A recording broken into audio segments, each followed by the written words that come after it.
Yo soy Alberto Osorio y estás en 10. ¿Qué tal? ¿Cómo le va? Muy buenas tardes. Estamos iniciando este nuevo ciclo de trabajo aquí a través de En 10, esta propuesta de televisión para internet que se desarrolla gracias a la plataforma de Proyecto 10.mx. Su servidor Alberto Osorio Méndez le da la más cordial bienvenida y quizá un poquito tarde, pero de todas formas creo que vale la pena, deseándole que usted tenga un exitoso año 2016. Y justamente para iniciar con lo que será esta entrega del 2016, en esta ocasión hemos invitado a un estimado amigo, Augusto Chacón Benavides. Él es el coordinador de este proyecto denominado Jalisco, ¿cómo vamos?, para platicar un poquito sobre la expectativa que tiene pues aquellas personas que se dedican a conocer qué está pensando la población, qué cosas les preocupan, cómo nos vemos a nosotros mismos. Augusto, ¿cómo estás? Muy buenas tardes. ¿Qué tal, Alberto? Muy bien, muchas gracias. Encantado de estar aquí contigo, con los televidentes. Pues para empezar, si te parece, vamos platicando un poquito de qué es este organismo ciudadano, a qué se dedica, qué tiempo tiene.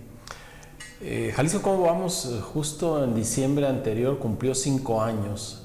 Es una iniciativa de empresarios, del ITESO, de algunos periodistas, para tratar de conocer, a partir de un modelo que se implementó en Bogotá hace casi 18 años, qué opina la gente sobre su propia vida.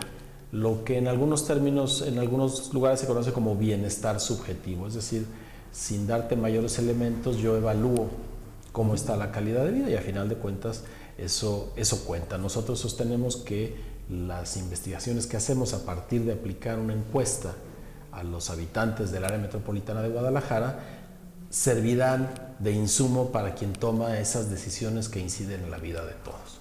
Lo que los y las tapatías dicen, cuentan de su vida, importa. Ese es nuestro lema.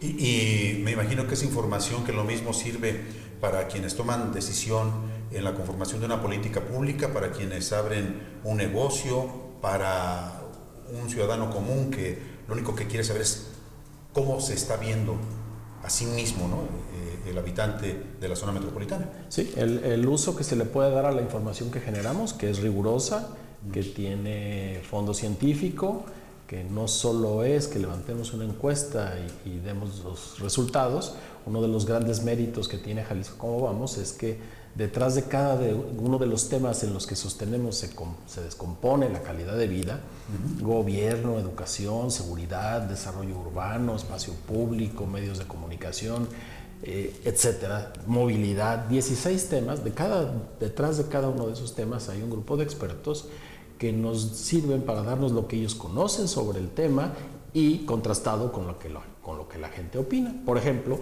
le preguntamos a las personas cuando la ley más reciente de movilidad, la que el gobierno del estado presumió como de avanzada en el continente, había cumplido un poco más de un año.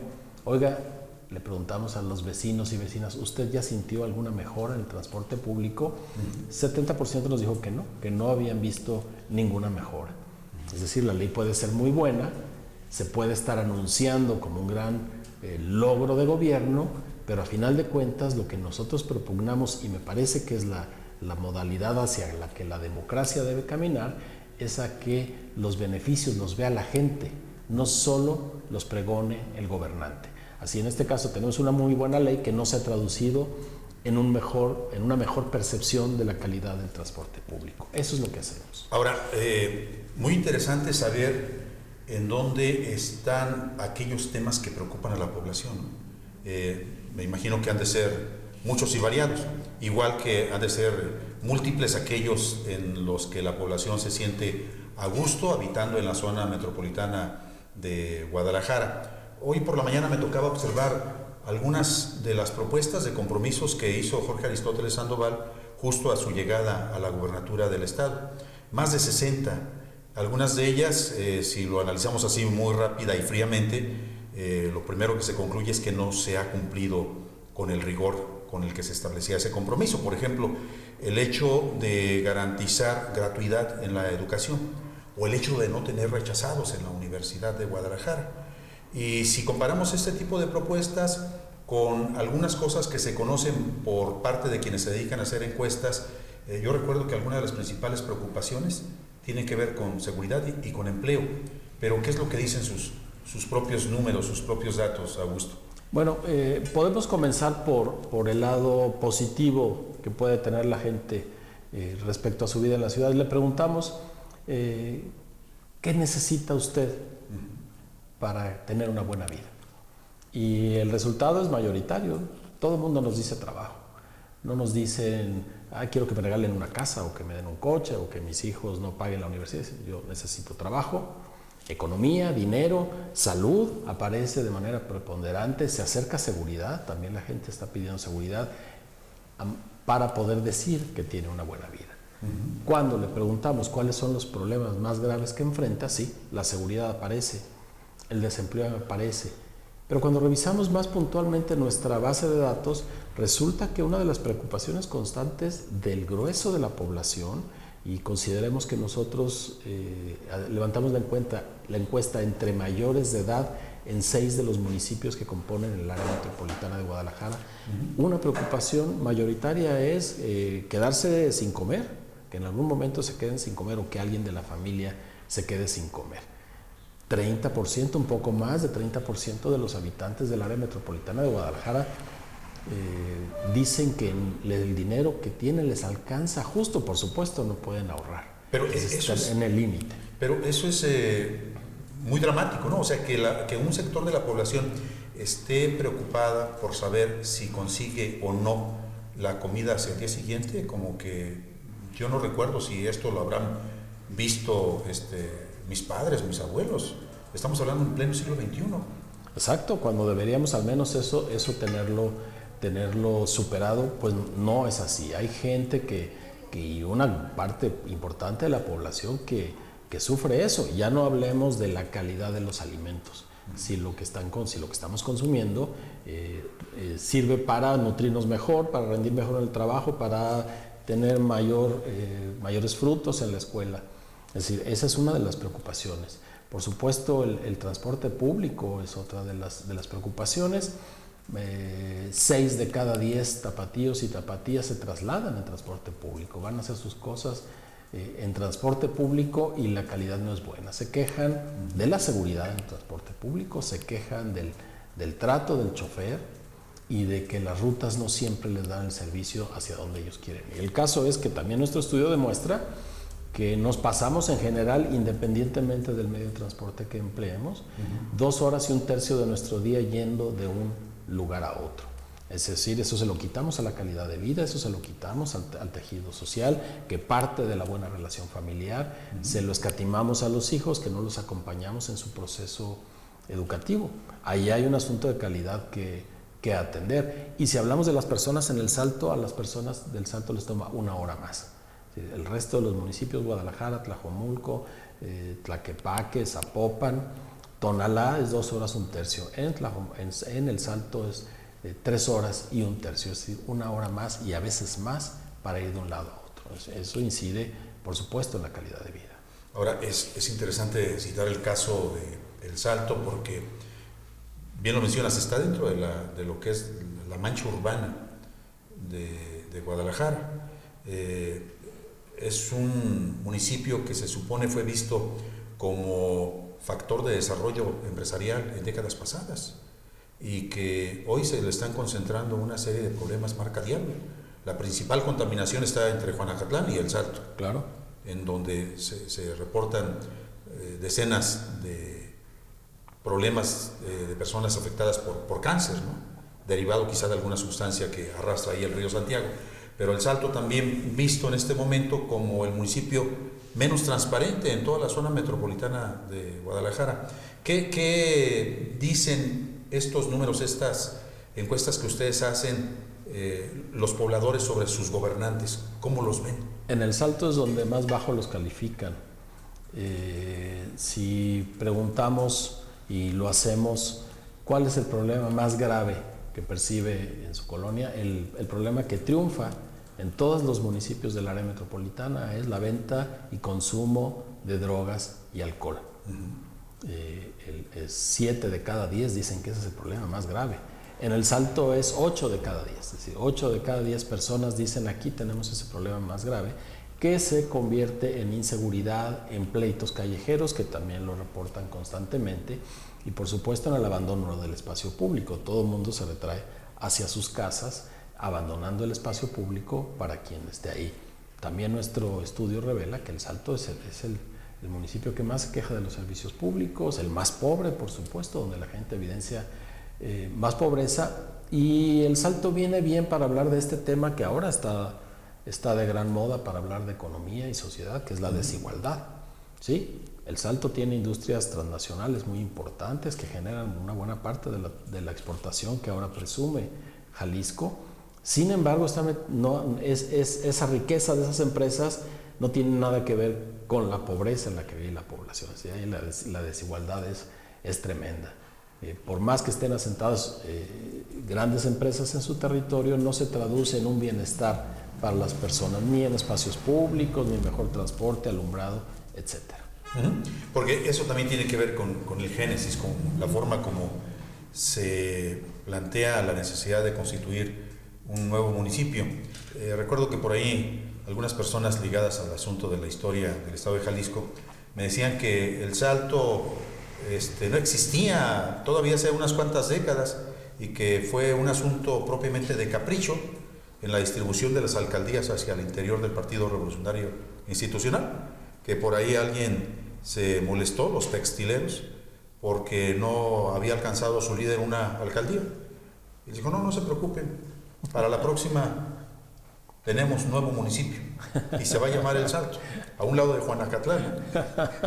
Sí, bueno, puede ser. En México sucedieron esas cosas y peores quizá. Y bueno, sí, la figura municipal en México está justo en mutación o empujando fuerte para que la atendamos desde otra lógica, pero mientras tanto ahí hay una demarcación geopolítica que tenemos que evaluar con gobernantes, con una autonomía que marca el artículo 115 de la Constitución, que normalmente se usa para mal, es decir, no se usa para beneficio de la gente, ni para que esa autonomía se traduzca en un gobierno democrático que atienda de facto las cosas que tiene a la mano. Le preguntamos a los habitantes de Guadalajara, bueno, ¿qué deben hacer los alcaldes estos que acaban de entrar? ¿Qué les propone usted? ¿Qué es lo más importante que deben atender? Y fue igual en todos los municipios. Unánime. Atender el estado de las calles y las banquetas y la prevención del delito. Eso es la petición mayoritaria para todos. ¿Sí? Estamos en el nivel más básico de las administraciones municipales, no atendiendo la talla de sus habitantes o la alimentación o que la educación, no. Necesitamos reconstruir la ciudad desde las calles y las banquetas y que trabajen en lo básico, en aquello que nos dimos para gobernarnos, que es garantizar la seguridad, que no está sucediendo a escala municipal, que no están previniendo el delito. Porque uno pensaría que quizá esta iniciativa de Enrique Alfaro y de los otros municipios, de las otras personas que gobiernan en los municipios de la zona metropolitana, sería un tanto ingenua, ¿no? ¿Cómo dedicarte a recuperar las banquetas? Cuando se supone que un gobierno municipal tiene muchísimas otras prioridades, pero por lo que tú nos dices, entonces hay un elemento sustantivo que la gente sugiere que... No, la gente, eso es lo que nos dijo, eso es lo que yo veo, y tenían opciones de seguridad, de economía, pero ya sabemos que el municipio tiene pocas atribuciones en términos de economía.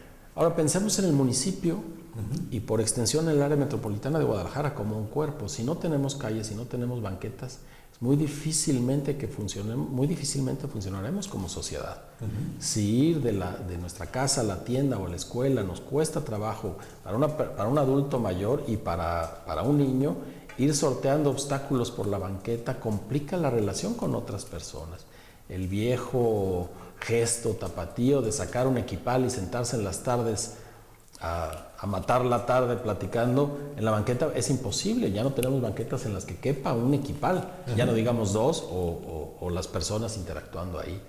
No es tan ilógico, y para resolver los grandísimos problemas que tenemos en la ciudad necesitamos la participación de todos. y la estructura de la ciudad en términos de movilidad, en términos de desarrollo urbano y de espacio público, no es propicia para que practiquemos nuestra ciudadanía. Nuestro estudio demuestra que no participamos en casi nada, ni siquiera en la escuela de nuestros hijos, en las juntas de padres de familia, ya no digamos comités vecinales y demás. Poco participativos entonces. Muy poco participativos. En promedio diremos 7 de cada 10 no participa en nada. Y el porcentaje lo suben las mujeres en términos de participación en las fiestas parroquiales. Pero en el caso de los comités vecinales no participamos nada. La gente dice que no lo hace porque no nos ponemos de acuerdo. Y no nos ponemos de acuerdo porque no nos conocemos y no nos encontramos y no tenemos el espacio para dialogar, ni el parque, ni la banqueta, ni ningún espacio público. Entonces los encuentros son esporádicos. No suena tan ilógico que para reparar los grandes problemas empecemos desde abajo, recuperemos el espacio físico, recuperemos las banquetas en donde sean recuperables, porque también hay que tener en cuenta que no es una medida que deba aplicarse en directo. Como parte del tejido social, en Guadalajara es tradicional que en la noche una señora ponga su puesto de pozole o en la mañana. Taquitos, Y eso es parte del intercambio entre vecinos. Hay que tener cuidado en tomar medidas que nos parecen que pueden ser estándares para toda la ciudad, para todos los barrios. Ya sabemos además que cada barrio tiene su dinámica particular. A eso debemos atender pensando siempre en una visión democrática del gobierno de la ciudad y en estimular que la gente participe en los problemas, en las soluciones y por supuesto en los beneficios que obtendrá de entrar en ellos de la ciudad. Bueno, lo que pasa es que cuando yo te escucho, pienso quizá en esa ciudad feudal amurallada, ¿no? En donde se conoce la versión de que Caperucita Roja sale del núcleo urbano y va a visitar a la abuela a la orilla de la ciudad, en el bosque, en donde hay todo tipo de peligros, no hay banquetas, no hay alumbrado público, y la situación está por demás peligrosa, ¿no? Si lo comparamos también con la versión de la aparición de Robin Hood, que le robaba a los ricos que habitaban en la ciudad para entregarlos a los pobres que estaban perdidos en el bosque, parece que estamos hablando de la Guadalajara del siglo XXI, ¿no? Y esto, agrego otro dato, recientemente la gente de la Universidad de Guadalajara decía que el principal problema que tiene la ciudad en su gran mancha urbana es que, para empezar, se cuenta con una iluminación que es apta para 1950, quizá para los años 40, pero que los entornos de los grandes centros escolares están totalmente destrozados, con banquetas que lo mejor es circular por la calle, con grandes matorrales y con una situación que, lejos de favorecer a que exista un clima de seguridad para la población que circula por esa zona, se convierten en elementos que son totalmente aprovechados por la delincuencia. Así es. Ahora, como parte de nuestro estudio, nosotros medimos la calidad de vida de las personas y le preguntamos directamente, usted del 0 al 100, ¿qué calidad de vida se asigna? ¿Cómo es su vida? El promedio nos dio 72, que podríamos decir, no está tan mal, ¿no? Es un punto menor para las mujeres si lo vemos por género. Si lo vemos por estrato socioeconómico, la cosa cambia radicalmente. El estrato A, quienes tienen poder económico, quienes tienen capacidad de ahorrar, se la pasan 23 puntos mejor que quienes están en la parte más baja de la socioeconomía. Es decir, estamos creando una sociedad desigual, pero la gente en promedio no le evalúa mal. Y les preguntamos también por la felicidad, qué tan felices somos, y los tapatíos nos reconocemos con una dosis de felicidad muy aceptable, entre muy felices y felices, llegamos a 9 de cada 10.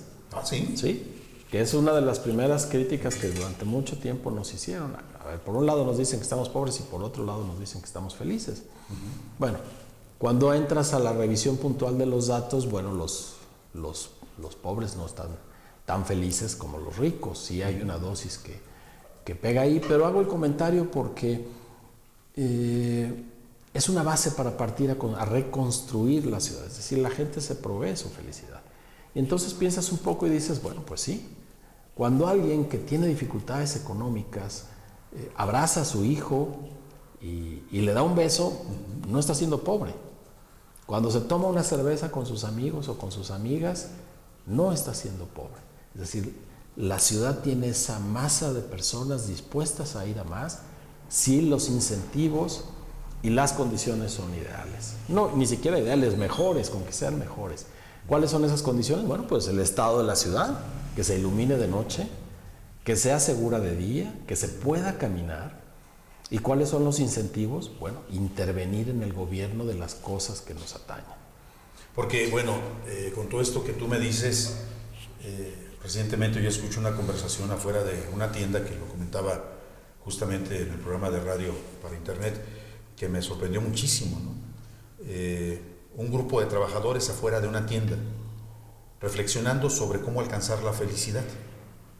Y uno de ellos viéndose en el espejo del Chapo Guzmán, el narcotraficante más buscado y atrapado, al menos por estos días, recluido, pero no da cuenta en la cárcel de donde salió. Pero el señor decía algunas cosas que a mí me parecieron muy puntuales. No sé si es lo que los medios de comunicación han hecho en el subconsciente colectivo o si es lo que la masa por sí misma está pensando. Pero decía, al Chapo Guzmán le fue bien. Logró un emporio desde el punto de vista económico. Luego, ¿ya escuchaste su declaración? Dice que sí, se drogó en algún tiempo, pero ya no se droga. Y velo, se mueve como mejor quiere, ¿no? Por supuesto que el señor estaba haciendo una reconstrucción mental de cómo hacer para lograr la felicidad él mismo, ¿no? Y quizá en su familia. Y estaba pensando en la obtención de una gran cantidad de recursos económicos para no estar sufriendo. Claro. Es un señor que seguramente habita y trabaja ahí por la zona industrial de Guadalajara, pero esto sirve para hacer el comparativo. Yo no creo en la teoría de la felizología totalmente, ¿no? Pero tampoco creo en la teoría del infelizaje. No. Yo no sé cómo ubicar este estudio en estos dos parámetros. Lo que sucede, y eso lo hemos visto en otros estudios como el nuestro, es que en los países en vías de desarrollo como el nuestro, en las economías emergentes, como se dice ahora, el dinero juega un papel muy importante para elevar la calidad de vida. Si yo tengo dinero, inmediatamente evalúo mejor la calidad de vida, pero hasta cierto límite. Porque cuando ya lo tienes, son otras cosas las que te van a interesar. Los estudios de este tipo en Europa, por ejemplo, en Suiza particularmente, la gente dice que para elevar su calidad de vida lo que necesita es participar más en las decisiones de la comunidad. Porque ya tiene su casa, tiene transporte, tiene educación, salud, más o menos resueltos en una buena dosis. Entonces, eso ya no lo considera.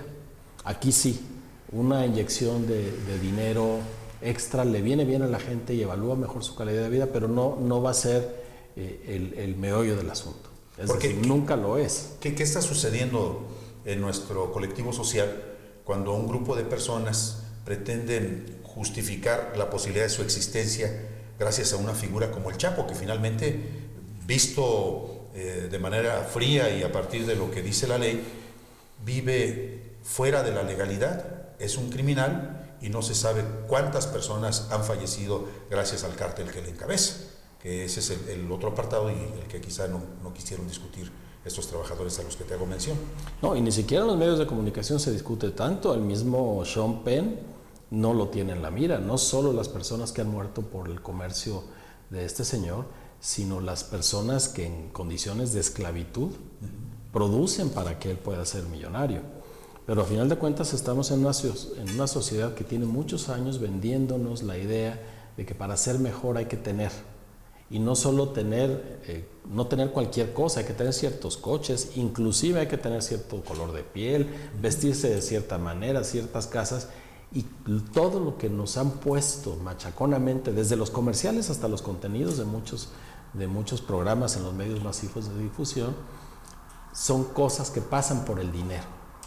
Cuando se habla de otro tipo de principios, quedan como al margen, como la bondad, como el gozo de compartir con los demás, de ser solidario, que hay un placer ahí, que hay una felicidad esperándonos, pero no parece que esté a nuestro alcance. Así alguien que de manera rápida, sin ir a la escuela, sin pasar por la monserga de trabajar tanto como lo hacen los millones en Guadalajara, se vuelve rico de la noche a la mañana, se convierte en atractivo porque vemos lo que ese dinero nos puede proveer y hacemos a un lado todo lo que ese señor y otros como él y otros con él, porque tampoco se habla de la connivencia financiera para lavar el dinero y la connivencia política para mantener relaciones y que el narcotráfico y el crimen organizado puedan ser, tampoco se habla de eso. Tampoco de la comunitaria, ¿no? Porque muchas de las veces te los encuentras conviviendo personas ligadas a un cuerpo policíaco con personas que todo el mundo ubica como distribuidor de drogas. Pero eso no lo queremos ver, lo hacemos a un lado porque lo que nos interesa mirar es el poder adquisitivo, lo que con ese dinero yo haría. Si yo tuviera esos $1,000 millones que tiene el Chapo, se acababan mis problemas, decimos bastante superficialmente. Insisto, sin voltear a ver todo lo que tuvo que hacer y todo lo que sigue haciendo para que esa fortuna sea real, para que su visibilidad sea real. Pero ese es un asunto no solo de México, los bandidos atractivos están como parte de la cultura global. La cosa es que a veces los vemos demasiado cerca, como en el caso del Chapo Guzmán. Eso es. Que nos han escatimado la información sobre lo que hay alrededor, pero insisto, y me gusta esa respuesta que nos dan las tapatías y los tapatíos. Yo lo que necesito es trabajo, ¿no? Y entonces ahí hay de dónde partir. Yo no me siento infeliz, ahí hay de dónde partir. Yo quiero que arreglen las calles y las banquetas, ahí hay de dónde partir. Y esa es la información que nosotros le damos a los gobernantes para decir, concéntrate en aquello que puede proveer tejido social, que puede proveer sensación de ciudadanía. La gente se va a hacer cargo de lo demás porque quieren trabajar. Claro, en una plática insustancial y aleatoria como la que escuchaste, pues cualquiera podemos decir, no, pues yo con $1,000 millones, ¿qué más quisiera que ahorita me aparecieran?